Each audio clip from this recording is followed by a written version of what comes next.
Assalamualaikum warahmatullahi wabarakatuh. Salam pencerahan. Apa kabarnya pemirsa TVmu dimanapun Anda berada? Semoga senantiasa dalam keberkahan Allah Subhanahu Wa Taala. Senang bisa hadir kembali di hadapan Anda dengan sejumlah informasi yang cerdas dan mencerahkan. Di antaranya pemirsa, semarak pemilu kepala daerah 2015. Elit PDIP pertanyakan motif Direktur PT Freeport. Serta sejumlah video meme sidang MKD oleh Eka Gustiwana akan kami hadirkan. Bersama saya Monza, inilah berita TVmu selengkapnya.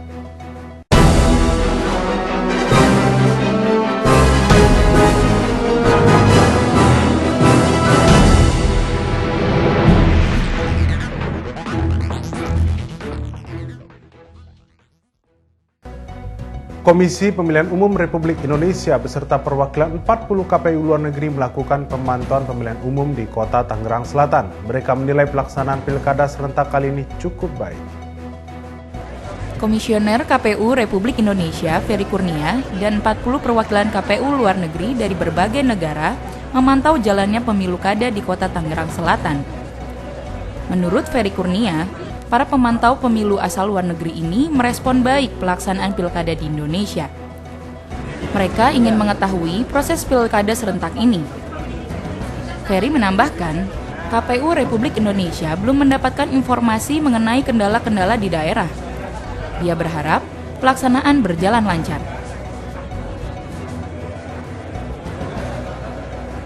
Pemantauan atau monitoring. Tugas mereka seperti apa sih, Pak? Ya, mereka ingin melihat bagaimana proses pelaksanaan pilkada serentak di polling station di TPS-TPS yang ada. Dan bagi saya sih ini satu proses pembelajaran yang sangat penting ya. Dan mereka belajar betul di kita terkait dengan aktivitas. Tanggapan mereka seperti apa sih, Pak Peris? Tanggapan mereka bagus. Jadi mekanisme yang dijalankan juga berjalan lancar. Mungkin ini akan menjadi pembelajaran buat mereka. Sementara perwakilan KPU Australia mengatakan adanya perbedaan pemilihan umum di Indonesia dan di Australia. Pelaksanaan pemilu di Australia tidak ada TPS, melainkan bisa langsung melalui komputer dan tidak memerlukan pencelupan tinta. Meski begitu, dia menilai jika pelaksanaan pilkada serentak ini juga cukup baik. Harus memilih setiap 3 tahun yang daftar tidak ada di luar bisa ke kantor ASC dan cari, ada komputer untuk cari orang di daftar, tapi tidak ada di luar TPS tidak ada yang daftar. Dan biasanya tidak ada security di Australia. Tidak ada orang yang bantu untuk the queue, tapi security tidak ada juga dan tidak ada.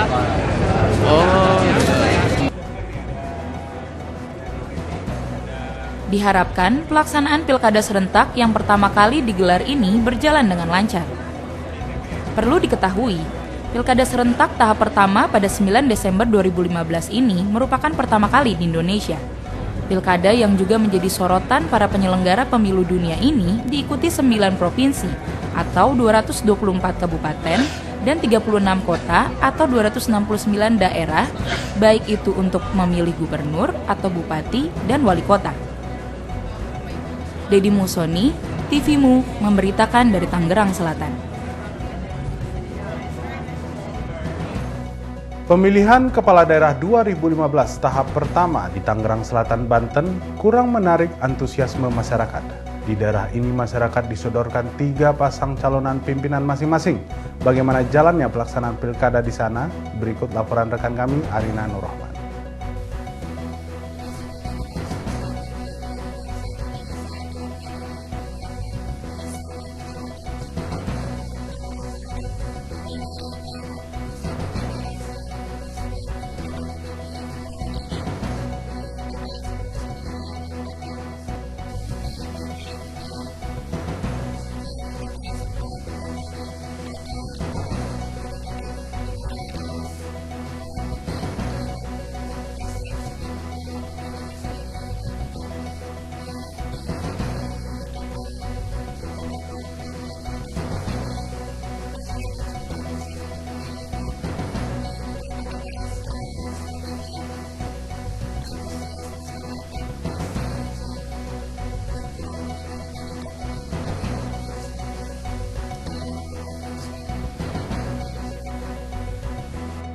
Pemirsa, sejumlah pemilih di Tangerang Selatan tidak terdata. Mereka terpaksa antri hingga pukul 12 siang untuk dapat menentukan pilihannya.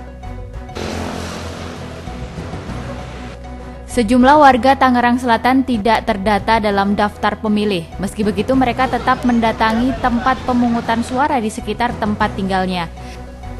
Sayangnya mereka tidak bisa langsung memilih sebagaimana warga lainnya. Sesuai dengan aturan Komisi Pemilihan Umum atau KPU, mereka baru bisa memilih setelah pukul 12 siang serta memperlihatkan fotokopi KTP dan kartu keluarga. Seorang di antaranya bernama Adi, warga Kelurahan Pisangan Ciputat Timur ini mengaku belum terdaftar baik saat pilkada ini maupun pemilu legislatif dan presiden 2014 lalu. Padahal Adi telah menetap di daerah ini sekitar 10 tahun.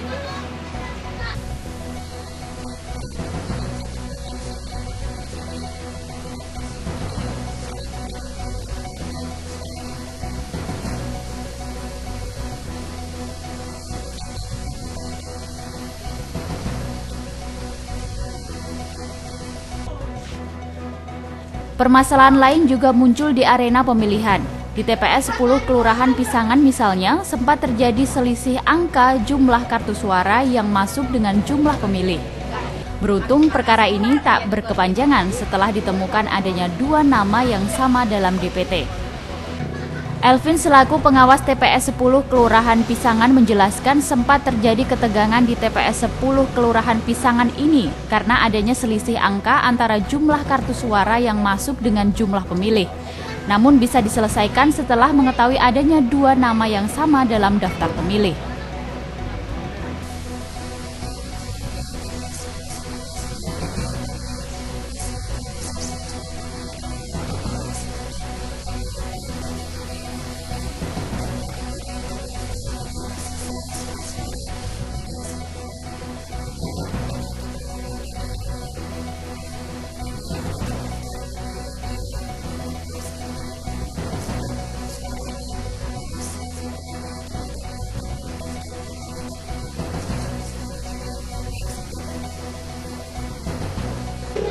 Elvin juga menjelaskan dari pantauan di 61 TPS yang tersebar di Kelurahan Pisangan Ciputat Timur masih jauh dari target, di mana masih kurang 50% warganya yang memberikan hak suaranya. Arina Nurrohmah, Yunus Prionggo memberitakan dari Jakarta. KPU menunda pelaksanaan pemilihan kepala daerah atau pilkada di 5 daerah. 2 diantaranya berada di Sumatera Utara, yakni Kota Pematang Siantar dan Kabupaten Simalungun. Sedangkan di 21 kabupaten dan kota lainnya di Sumatera Utara, pilkada berlangsung dengan aman. Komisi Pemilihan Umum menetapkan penundaan pelaksanaan pilkada di 5 daerah di Indonesia. 2 diantaranya berada di Provinsi Sumatera Utara, yakni Kota Pematang Siantar dan Kabupaten Simalungun.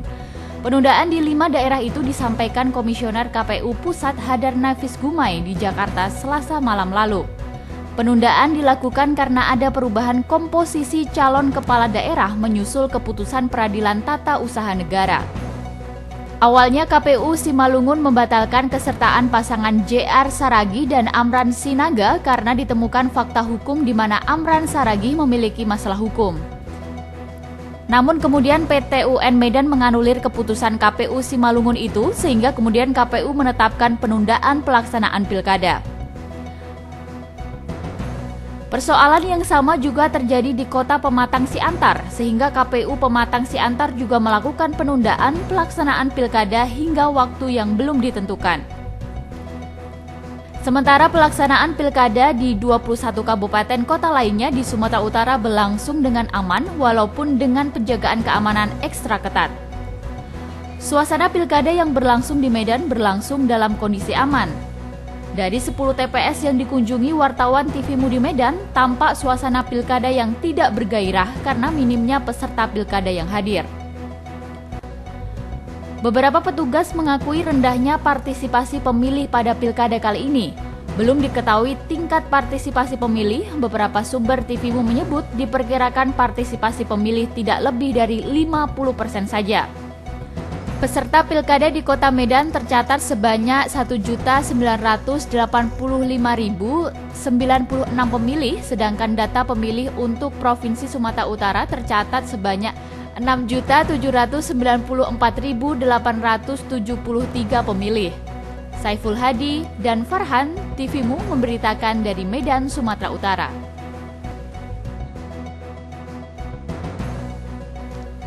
Pilkada serentak yang berlangsung 9 Desember 2015 berjalan lancar, hanya saja tingkat partisipasi masyarakat perkotaan jauh lebih rendah dari partisipasi masyarakat pedesaan. Proses pemungutan suara yang terjadi di seluruh daerah berjalan dengan lancar dan tidak terdengar adanya gejolak apapun. Semua daerah telah menjalankan pilkada serentak ini sesuai dengan ketentuan dari Komisi Pemilihan Umum atau KPU dengan baik. Namun, menurut Ferry Kurnia selaku Komisioner KPU menjelaskan, yang menjadi catatan dalam pilkada serentak kali ini ialah tingkat partisipasi, di mana tingkat partisipasi masyarakat perkotaan lebih sedikit dari partisipasi masyarakat pedesaan.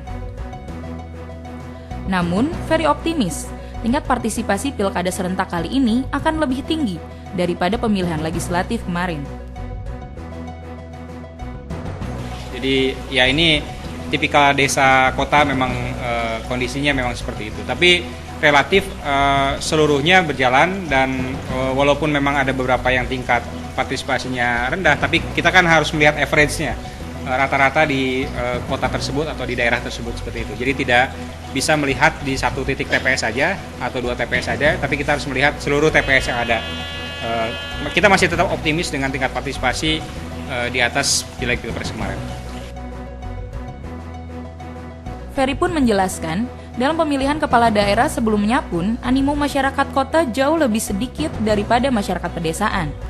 Meskipun begitu, ia berharap akan ada penelitian lanjutan mengenai ini dan dapat meningkatkan animo masyarakat kota dalam pilkada berikutnya. Noviani Nuraini, Trio Prasetyo memberitakan dari Jakarta.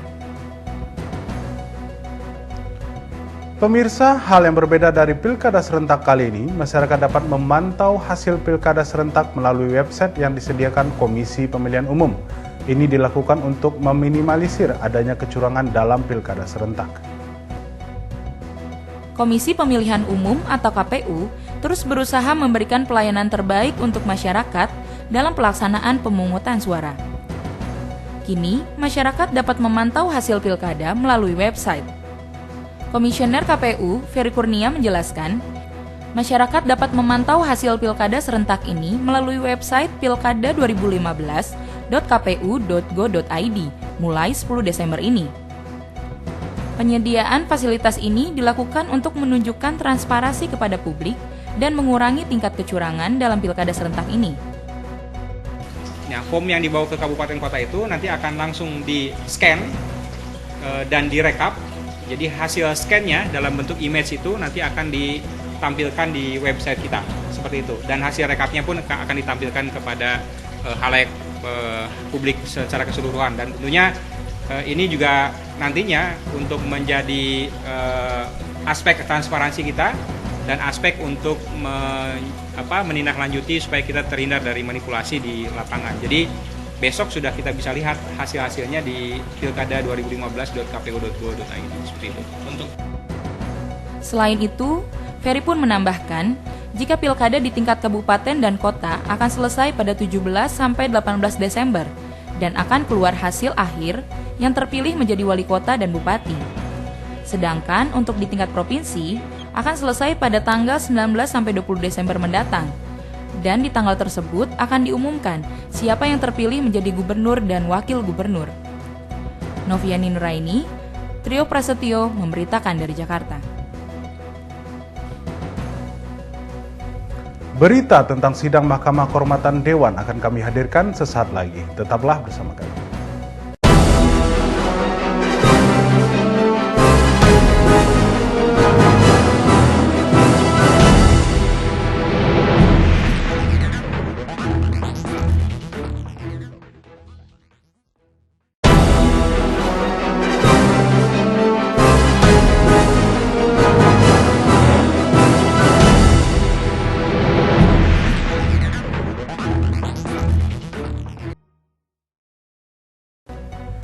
Pemirsa, terima kasih masih bersama kami di Berita TV. Sejumlah elit Partai Demokrasi Indonesia Perjuangan menyoal motif Presiden Direktur PT Freeport merekam perbincangan dengan Ketua DPR dan seorang pengusaha minyak. Mereka menduga adanya agenda lain dalam proses menguasai sumber kekayaan alam negeri ini. Sekretaris Jenderal PDI Perjuangan Hasto Kristianto menilai tindakan seorang direktur perusahaan asing yang merekam secara sepihak merupakan presiden. Hasto meminta masyarakat jangan hanya melihat masalah ini di permukaan, tapi melihat secara mendalam adanya konflik kepentingan yang ingin menguasai kekayaan alam Indonesia. Dengan begitu, masyarakat Indonesia patut mempertanyakan motif di balik perekaman ini, apakah penegakan hukum atau justru lebih besar motif kepentingan bisnisnya. Pendapat senada juga disampaikan Sekretaris Fraksi PDI Perjuangan Bambang Wuryanto. Bambang ikut mempertanyakan motif Ma'ruf Samsudin yang merekam pertemuannya dengan Ketua DPR Setia Novanto dan pengusaha minyak Muhammad Riza Khalid. Lebih dari itu, Bendahara Umum DPP PDIP ini pun mempertanyakan langkah Sudirman yang kemudian melaporkan rekaman itu ke MKD. Menurut Bambang, seluruh proses ini akhirnya membuat gaduh kancah perpolitikan nasional. Tindakan Ma'ruf juga mengundang tanya Wakil Ketua Fraksi PDIP, Hendrawan Supratikno. Hendrawan pun meminta agar masyarakat tidak melihat kasus yang menjerat Setia Novanto ini dari satu sisi saja. Ketua DPP PDIP bidang ekonomi ini meminta agar masyarakat melihat secara jernih bahwa ada bos perusahaan asing yang berinisiatif bertemu pimpinan lembaga tinggi negara. Lalu pada kesempatan selanjutnya, bos perusahaan asing itu merekam pembicaraan secara diam-diam, kemudian hasil rekamannya membuat konflik antar lembaga negara. Jangan sampai, kata Hendrawan, sisi lain poin ini dilupakan.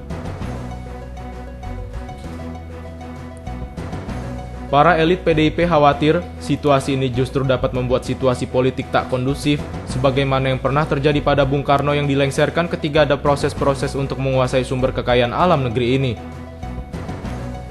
Tim TVMU memberitakan.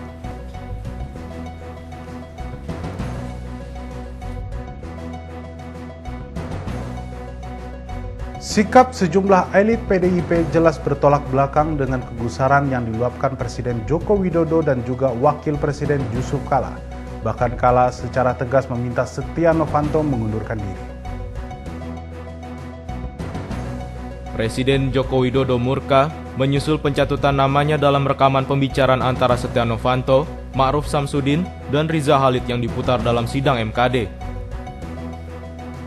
Dalam sidang ini pula, terdengar Presiden Jokowi meminta saham ke PT Freeport Indonesia. Sedangkan Kala meski dengan nada yang lebih tenang dan rileks, mengeluarkan pernyataan yang cukup keras kepada Setia Novanto. Dengan situasi politik yang diwarnai kegaduhan seperti saat ini, kata Kala, sebaiknya Setia mundur dari jabatannya sebagai Ketua DPR. Kala menantikan hasil sidang MKD. Namun menurutnya MKD juga harus membandingkan kasus etika sebelumnya yang juga menjerat Setia saat hadir dalam kampanye bakal calon Presiden Amerika Serikat, Donald Trump. Tim TVMU memberitakan. Suasana seputar jalannya sidang Mahkamah Kehormatan Dewan tak melulu tegang dan menghebohkan bagi seorang Eka Gustiwana. Eka menelurkan hasil kreativitasnya dengan mengunduh ke YouTube. Berikut hasil videonya. Ini persidangan harus dilakukan secara tertutup. Harus tertutup. Terbuka, tertutup, terbuka, Harus tertutup. terbuka, buka, sehingga publik bisa menilai dengan nurani masing-masing. Mohon rekaman itu diputar. Tidak perlu Diputar. Untuk apa? Diputar. Tidak. Putar. Tidak. Putar. Kita harus memberikan ruang, membuktikan siapa yang jujur. Buka saja. Buka saja. Tolong nggak dibuka, nanti jadi fitnah. Buka saja. Buka saja. Publik bisa menilai dengan nurani. Freeport jalan.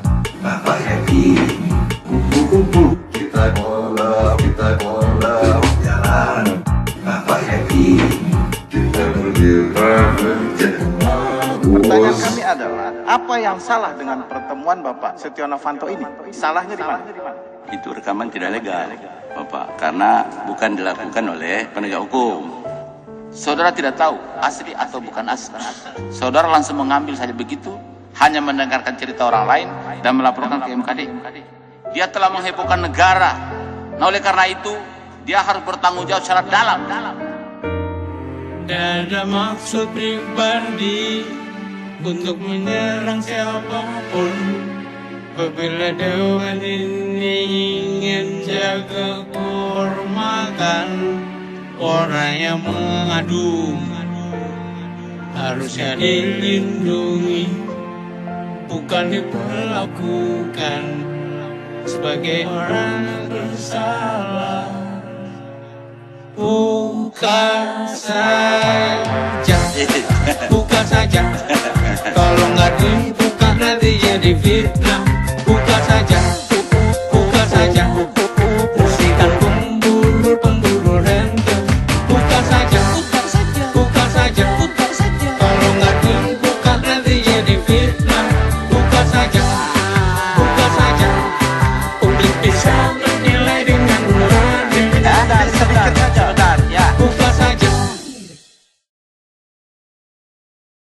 Pemirsa, hari Rabu 9 Desember 2015 kemarin, seluruh dunia termasuk Indonesia memperingati Hari Anti Korupsi Sedunia. Tetapi sampai saat ini Komisi Pemberantasan Korupsi belum juga mampu menangkap koruptor kelas kakap dan hanya sebatas kepala daerah saja.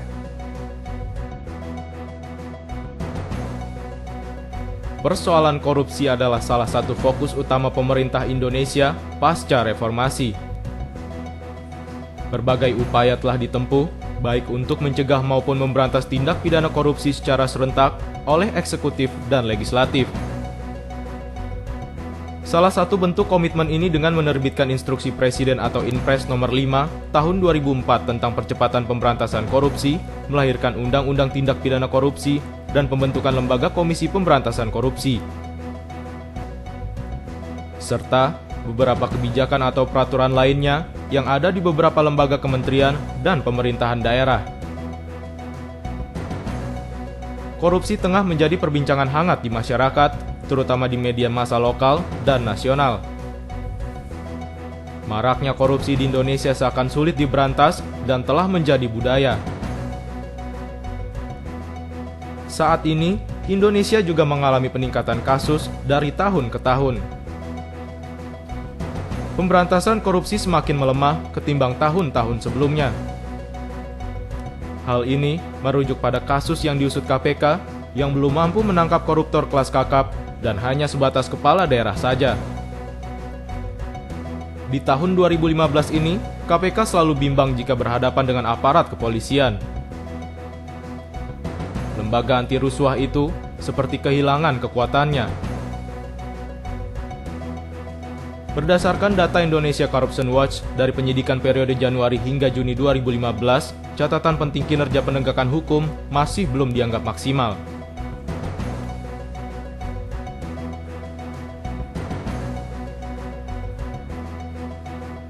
Rizky Nurul Ilmi, M. Surya Saputra TVmu memberitakan.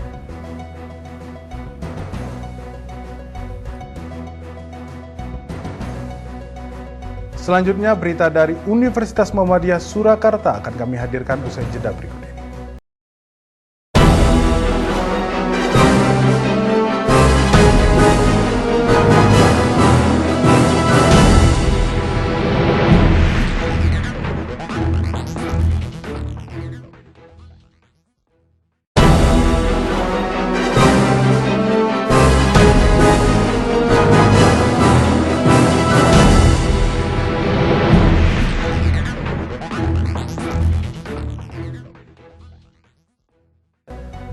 Pemirsa, terima kasih masih bersama kami di Berita TVmu.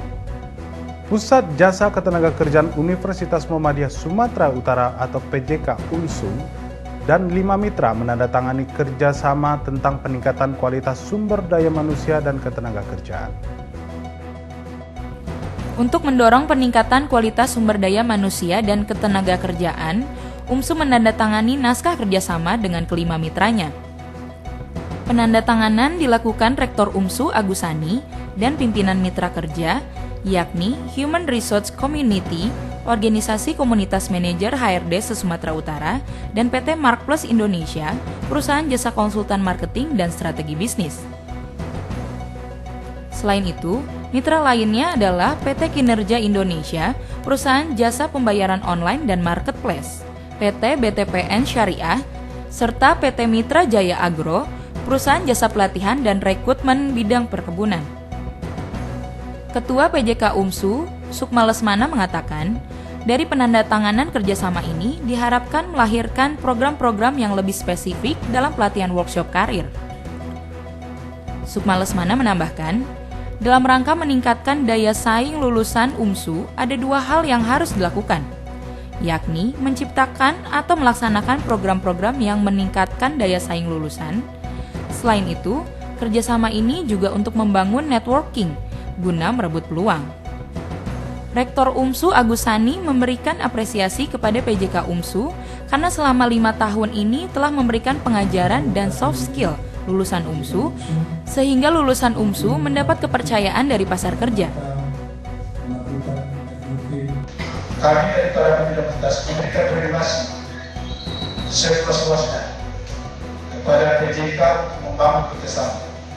Maka kami merasakan 5 tahun terakhir ini peran PJK itu dalam rangka membangun kerjasama dengan stakeholder tidak terlepas daripada apa yang kami dapatkan pada hari ini, kepercayaan masyarakat kepada UMSU. Maka tentu PJK ini bukan hanya sekedar wacana, tapi kami berikan regulasi pada PJK untuk membangun sana. Maka ada lembaga-lembaga yang ada di sini. Ada beberapa lembaga itu lembaga yang senantiasa untuk terus melakukan penguatan, melakukan networking, melakukan kerjasama, melakukan hal yang terbaik dalam rangka proses yang dilakukan di Universitas Muhammadiyah Nusantara. Agusani menambahkan, pimpinan universitas akan terus memberikan regulasi kepada PJK untuk membangun kerjasama. Syaiful Hadi dan Farhan, TVMU, memberitakan dari Medan, Sumatera Utara. Pemirsa, Universitas Muhammadiyah Surakarta menggelar city tour ke tempat-tempat heritage di seputar kota Solo. Lewat kunjungan ini diharapkan mahasiswa lebih mengenal budaya dan sejarah kota Solo. City Tour Universitas Muhammadiyah yang ditujukan pada peserta International Conference on Science, Technology and Humanity atau ICET berjalan lancar. City Tour yang diikuti 30 peserta mengunjungi 3 tempat bersejarah dan sekaligus menjadi ikon kota Surakarta, antara lain Museum Radia Pustaka, Keraton Kasunanan Surakarta Hadiningrat, dan Kampung Batik Laweyan. Museum Radia Pustaka merupakan museum tertua di Indonesia. Selain itu, museum ini memiliki perpustakaan yang menyimpan buku-buku budaya dan pengetahuan sejarah, seni, dan tradisi serta kesusastraan, baik dalam bahasa Jawa kuno maupun bahasa Belanda. Sedangkan Keraton Surakarta Hadiningrat merupakan istana resmi Kerajaan Surakarta. Di dalamnya juga ada museum peninggalan raja-raja yang membangun kota Surakarta. Dan yang terakhir adalah Kampung Batik Laweyan, di mana batik merupakan harga mati dari kota Solo. Batik Laweyan sampai sekarang menjadi khas kota Solo yang tidak lekang oleh waktu. 3 tempat yang menjadi tujuan utama tur perdana UMS dalam agenda ICET merupakan bagian dari serangkaian acara seminar dan presentasi paper yang dilakukan di Gedung Pasca Sarjana Senin lalu. Tujuan dari tur ini adalah pengenalan bagi peserta yang notabene bukan berasal dari kota Solo.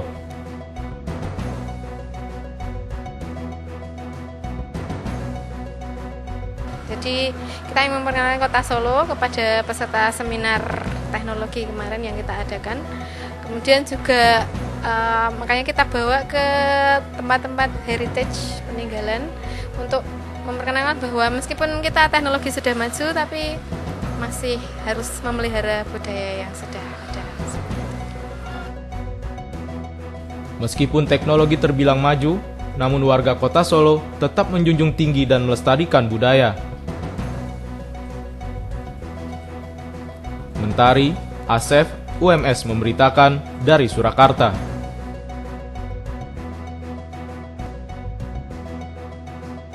Pemirsa, informasi tadi menutup jumpa kita kali ini. Saya Rion Monza beserta kerabat kerja yang bertugas mengucapkan terima kasih atas kebersamaan Anda. Salam pencerahan dan Assalamualaikum warahmatullahi wabarakatuh.